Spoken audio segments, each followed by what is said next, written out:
फिर से मैं उपस्थित हूं एक नए साप्ताहिक प्रश्न पत्र के साथ, जिसका नाम है साप्ताहिक प्रश्न पत्र भाग 42, जिसका उद्देश्य है पिछले साल के प्रश्न पत्रों का हल कैसे करें।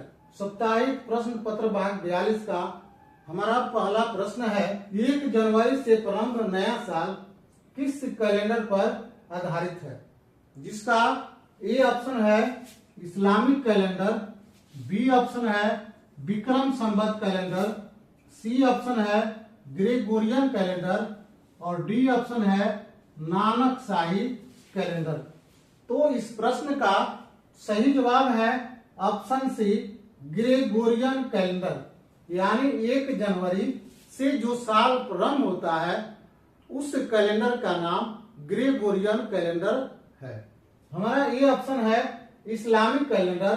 तो इस्लामिक कैलेंडर के अनुसार नया साल मुहर्रम के दिन से प्रारंभ होता है। हमारा बी ऑप्शन है विक्रम संवत कैलेंडर के अनुसार नया साल चैत के शुक्ल पक्ष एकम यानी प्रतिपदा से जो साल प्रारंभ होता है उसे हम विक्रम संवत कैलेंडर के नाम से जानते हैं।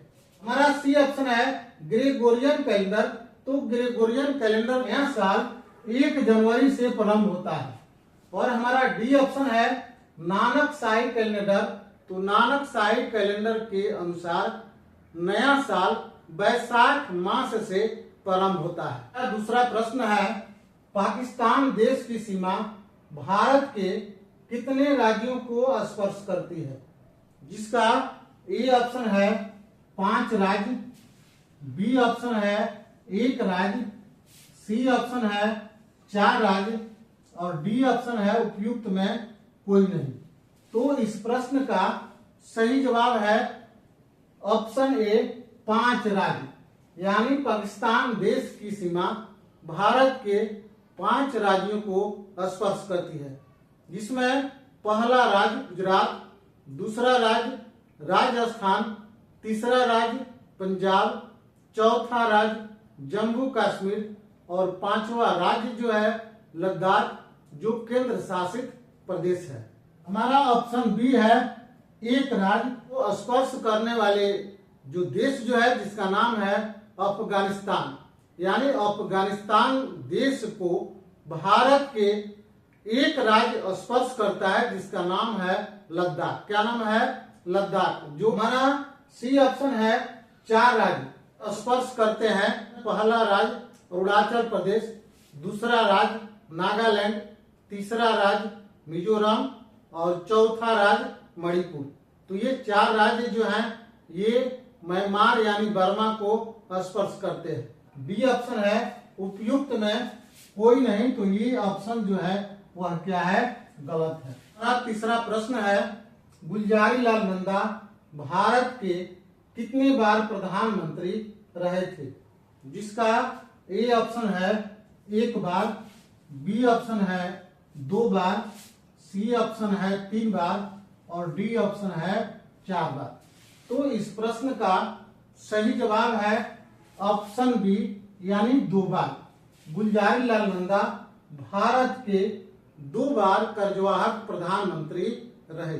जिसमें पहली बार भारत के पहले प्रधानमंत्री जवाहरलाल नेहरू के आकस्मिक निधन के बाद 13 दिनों के लिए प्रधानमंत्री बने और दूसरी बार भारत के दूसरे प्रधानमंत्री लाल बहादुर शास्त्री के आकस्मिक निधन के उपरांत फिर 13 दिनों के लिए वे प्रधानमंत्री बने।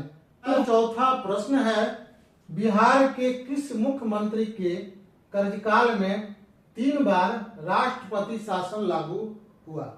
जिसका ए ऑप्शन है श्रीमती राबड़ी देवी, बी ऑप्शन है श्री लालू प्रसाद यादव, सी ऑप्शन है भोला प्रसाद शास्त्री और डी ऑप्शन है जगन्नाथ मिश्रा। तो इस प्रश्न का सही जवाब है ऑप्शन सी भोला प्रसाद शास्त्री। तो भोला प्रसाद शास्त्री के कार्यकाल में बिहार में 3 बार राष्ट्रपति शासन लागू हुआ। पहली बार 1968 में, दूसरी बार 1969 में और तीसरी बार 1972 में यानी उनके कार्यकाल में 3 बार राष्ट्रपति शासन लागू हुआ। हमारा ये ऑप्शन है श्रीमती राबड़ी देवी। तो श्रीमती राबड़ी देवी के कार्यकाल में 2 बार राष्ट्रपति शासन लागू हुआ, जिसमें पहली बार 1999 और दूसरी बार 2005 में। हमारा बी ऑप्शन है श्री लालू प्रसाद यादव, जिनके कार्यकाल में 1 बार राष्ट्रपति शासन लागू हुआ और वह 1995 में लागू हुआ। हमारा सी ऑप्शन है भोला प्रसाद शास्त्री। तो भोला प्रसाद शास्त्री के कार्यकाल में 3 बार राष्ट्रपति शासन लागू हुआ, जिसमें पहली बार 1968, दूसरी बार 1969 और तीसरी बार 1972। हमारा डी ऑप्शन है जगन्नाथ मिश्रा। तो इनके कार्यकाल में 1 बार राष्ट्रपति शासन लागू हुआ 1977 में। हमारा 5वां प्रश्न है विक्रमादित्य के दरबार में 9 रत्नों की सूची में शामिल नहीं थे, जिसका ए ऑप्शन है बीरबल, बी ऑप्शन है धनवंतरी, सी ऑप्शन है कालिदास और डी ऑप्शन है बराह मिहिर। तो इस प्रश्न का सही जवाब है ऑप्शन ए बीरबल, यानी बीरबल विक्रमादित्य के दरबार के 9 रत्नों में के सूची में शामिल नहीं थे। बीरबल अकबर के दरबार के विद्वान मंत्री थे। हमारा बी ऑप्शन है धनवंतरी। धनवंतरी विक्रमादित्य के दरबार के 9 रत्नों की सूची में शामिल थे। हमारा सी ऑप्शन है कालिदास 9 रत्नों की सूची में शामिल थे और डी ऑप्शन है बराह मिहिर भी 9 रत्नों की सूची में शामिल थे। यानी हमारा ऑप्शन बी, हमारा ऑप्शन सी और हमारा ऑप्शन डी विक्रमादित्य के दरबार के 9 रत्नों की सूची में शामिल थे।